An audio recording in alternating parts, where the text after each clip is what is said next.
প্রথম কথা হচ্ছে যে আমরা আমাদের পার্টি চেয়ারম্যান মঞ্জু ভাই যেটা বলেছে এর বাইরে হচ্ছে মূলত আমরা আমাদের রাষ্ট্র সত্তা এবং জাতি নির্মাণের যে কাঠামো সেখানে আমরা বলেছি যে এবি পার্টির পজিশন হচ্ছে এবি পার্টি বিশ্বাস করে যে শহীদ প্রেসিডেন্ট জিয়াউর রহমানের রাজনৈতিক এবং অর্থনৈতিক যে কাঠামো ছিল এটাই হচ্ছে বাংলাদেশের আগামী দিনের রাজনীতি এবং বিনির্মাণের কাঠামো হতে হবে। এর মধ্যে আমরা সবাই রাজনীতি করব এবং সেটা কি ছিল, সেটা ছিল দিল্লির আধিপত্যবাদের প্রশ্নে, বাংলাদেশের স্বাধীনতা সার্বভৌমত্বের প্রশ্নে, আমাদের জাতীয় স্বার্থের প্রশ্নে আমরা সবাই একমত থাকব। কিন্তু এর ভিতরে বিভিন্ন পলিসি ইস্যুতে আমরা যেভাবে ডিফার করব, যেটা করবার রাইট আছে, এবং আমরা বলেছি যে বাংলাদেশে একটা ওয়েস্টমিনিস্টার মডেলের পলিটিক্স ডেভেলপ করতে হবে, যে যারা পক্ষে এবং বিপক্ষে থাকবেন সংসদে সবাই জাতীয় স্বার্থের প্রশ্নে একমত থাকবেন, কিন্তু পলিসি ইস্যুতে আমরা অনেক বেশি ডিফার করব। এবং পার্টিকুলারলি অনেকগুলো পলিসি ইস্যু নিয়ে আমরা আজকে কথা বলেছি। তার ভিতরে একটা হচ্ছে যে ঢাকা শহরকে কিভাবে ডিপপুলেট করা যায়, বাসযোগ্য করা যায়, আমাদের গ্রিন, আমাদের সবুজ স্পেস নাই, সারা বাংলাদেশে কিভাবে সবুজ স্পেস করা যায়। আমরা শিক্ষা নিয়ে কথা বলেছি যে বাংলাদেশের আগামী প্রজন্মের যে নাগরিক আছে এই নাগরিক সমাজকে বিনির্মাণ করবার জন্য যে আমার একটা শিক্ষা ব্যবস্থা দরকার, যেটা কার্যকর, যেটা প্রযুক্তি নির্ভর, যেটা বেকারত্ব মুক্ত হবে, এরকম একটা শিক্ষা ব্যবস্থা আমরা কিভাবে তৈরি করব।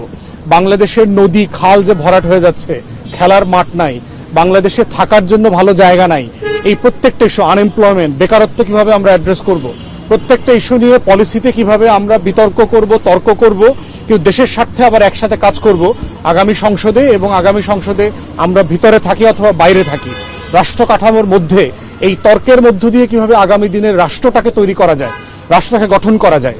তো সেটা নিয়ে উনি ওনার পলিসি ইস্যু আমাদের সাথে শেয়ার করেছেন, আমরা ওনার সাথে আমাদের জায়গা থেকে শেয়ার করেছি, এবং এটাকে উনি ওয়েলকাম করেছেন এবং এটা বলেছেন যে এইরকম বিভিন্ন ইস্যুতে পলিসি ডিবেট আমাদেরকে আরো বেশি বসতে হবে, কথা বলতে হবে, এবং এটাকে উনি খুবই প্রাণবন্তভাবে ওয়েলকাম করেছেন।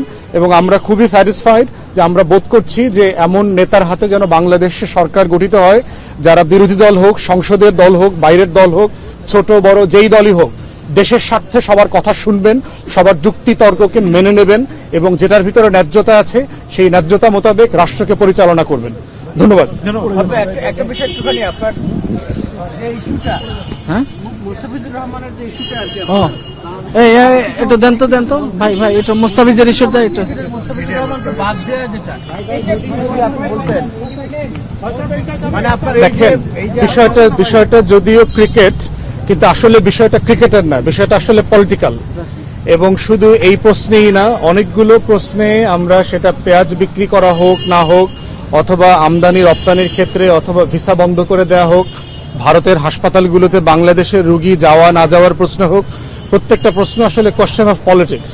এবং এই পলিটিক্সের কোয়েশ্চেনে আমরা দেখেছি যে ভারত গত 14-15 মাস থেকে তার যতটুকু লেসন লার্ন করার দরকার ছিল সে পর্যাপ্ত কোনো শিক্ষা নেয় নাই, যে সবগুলো ডিম এক বাক্সে এক ঝুড়িতে রাখার ফল কি হতে পারে সেটা থেকে তারা কোনো শিক্ষা নেয় নাই।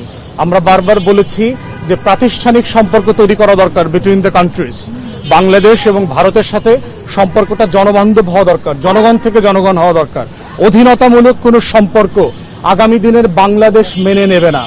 যে সরকার আসুক, যেই চুক্তিতেই আপনি আনেন না কেন, আপনি মনে করে থাকেন, আপনি যাই মনে করে থাকেন যে আগামী দিনে সবকিছু আপনার নিয়ন্ত্রণে থাকবে, সেই বাংলাদেশ আপনারা দেখবেন না।